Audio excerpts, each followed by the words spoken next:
Adani Group, one of the largest conglomerates in India, has grown at a scorching pace. For the first time ever, there's an Asian among the three richest people in the whole wide world, and that Asian is none other than 60-year-old Gautam Adani.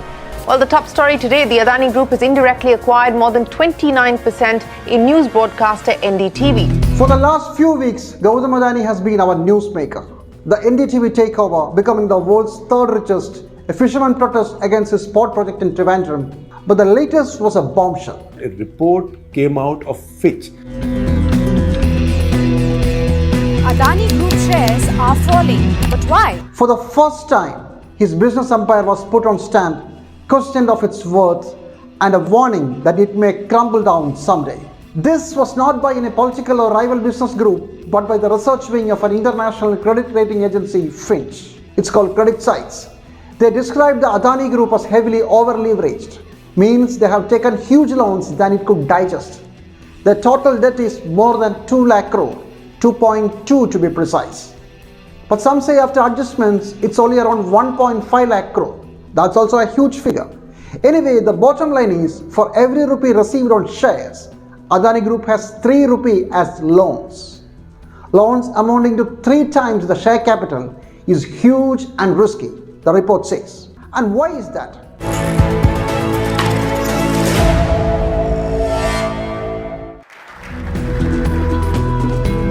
Adani Group companies are generally in the infrastructure business. Power generation, seaports, airports, roads, cement, mining, which all will not yield profit very quickly.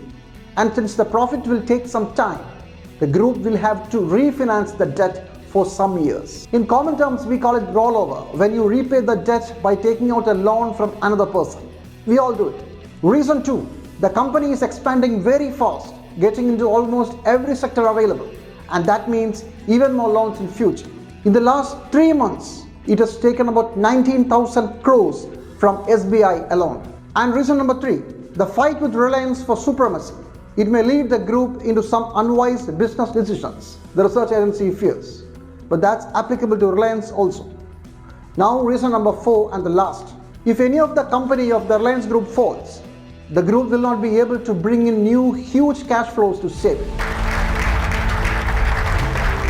Because the wealth of our third richest man in the world is mostly not in real money, but it's the value of his shareholdings. The liquidity issues in one company may affect the share prices of other companies in the group also, and hence can affect the money that can be raised from the market. Why is the Adani Group in such a precarious position? Because they choose so. Yes, it's their strategy, and it has made them the fastest growing conglomerate perhaps in the whole world. Let me explain. Adani Enterprises is the parent company and has 5 more major companies listed in stock exchanges. Each company was formed with major shares subscribed by the Adani family. The company finds its money for future expansion from bonds and bank loans. Adani Company's shares have been the fastest growing in the country, with growth sometimes touching even 1000%. One of the few shares that grew in value even during COVID. What is behind the massive spike? Better performance of the companies? Manipulation of prices? Whatever the reason, increase of share value means eligibility for more loans and bonds. And more credit means no need for future capital infusion and enough money for future expansion. You get lots and lots of money from different sources. Don't get it wrong, loans for expansion is not a new idea, but Adani has scaled it up to levels nobody ever dared to. There is even a joke of Gautam Adani asking for a loan from a bank to buy that bank itself.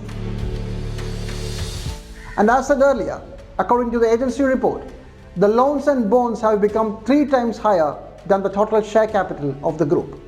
And hence the alarm bells. What if Adani defaults? But the same study report also points out the group's so far successful business performance, good credit ratings, and being a favored company of the ruling BJP. Adani is in a very comfortable position. No need to panic, they say. Fair point. But still, what if Adani falls? It will blow up on the Indian economy. Why? To begin with, they have their presence in umpteen number of sectors.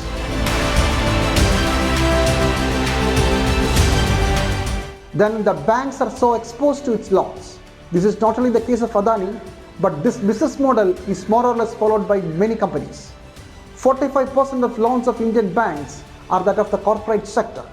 We have been hearing the bad loan story in lakhs and crores for some time. This time, if the worst happens, things can go out of hand. And who are the major defaulters? Has Adani defaulted? If you Google, you will see allegations of a 72,000 crore loan from public sector banks defaulted by the Adani Group. BJP leader Subramanian Swamy alleged it at 4.5 lakh crore. But the conglomerate rebuted it, stating never ever they have defaulted any, never in its entire history. What's the truth? We will never know. Because Reserve Bank of India denies access to such information even if there is a court order favoring it. That matter is pending in Supreme Court for a long time. And the conditions for big loans are so favorable that even the defaulters can get even bigger loans later. We are not talking about Adani alone. We are talking about the entire corporate sector, which can get loans when and how they want. For a small borrower, you or me, you have taken, say, 2-3 type of loans. Say you have taken a housing loan, you have taken a consumer loan, you have taken a car loan. If you default in one loan, all the 3 accounts are immediately classified as bad debt. But in this case, that is not happening. This we have seen in the case of Anil Ambani's case also. One company has been declared as defaulter, but other companies, they continued. And they also have different shareholding patterns. So they claim that we are not the major partner there. That way they escape in one way. Today is a day when the handover of power takes place. Subbarao out, Raghuram Rajan in. Remember Raghuram Rajan? The former Reserve Bank governor, during his time, alarmed by bad debts of banks in 2016, had decreased the cap for the maximum lending to a single entity. It was brought down to 10,000 crores. Now, even that circular is missing, says the bank employees and unions. You see the newspapers of 2016. Detailed reports are there. Now Reserve Bank has removed that circular itself from its website. They are not implementing. So it is the fault of the Reserve Bank. Reserve Bank should once again look at that, put that ceiling. And my suggestion would be that there should be an asset quality review like it happened during the time of Raghuram Rajan. Look at all the big loans. Have an asset quality review and see whether manipulations are taking place. What happened is a paradigm shift from small loans to big loans. Earlier, small loans constituted 90% of the total loans. Now it has diminished to 30 or 25%, while the share of the corporate loan went up to 45%. A small loan goes bad, the bank does not get affected because the outstanding is small. But a corporate loan of 1,000 crores, 2,000 crores, 10,000 crores, that goes bad, immediately the bank's balance sheet itself gets affected. So this is an important point. I don't know why Reserve Bank is not looking.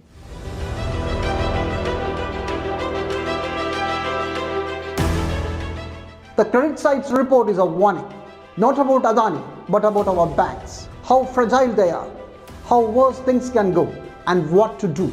And if you still think that it's about Adani versus Ambani, remember 2008.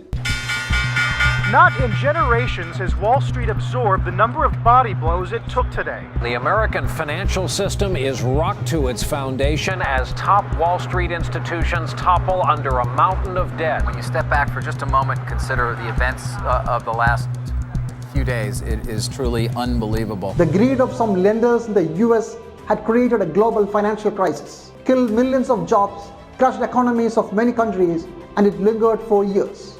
If a bank fails, it's the money of the depositors that's lost. And in India, the lion's share of deposits are with the public sector banks. The money of the common man will just disappear. I know it's an extreme case, but when a recession is looming large, who knows? Giving big loans is easier than giving small ones. A boardroom meeting or two will do. No need for so many branches across the country or huge number of employees. And this is precisely what our public and private sector banks are doing, cutting down staff and infrastructure and concentrating more on corporate loans. But on the doomsday, it may cost us heavily. Let's not forget that. We leave you with that thought.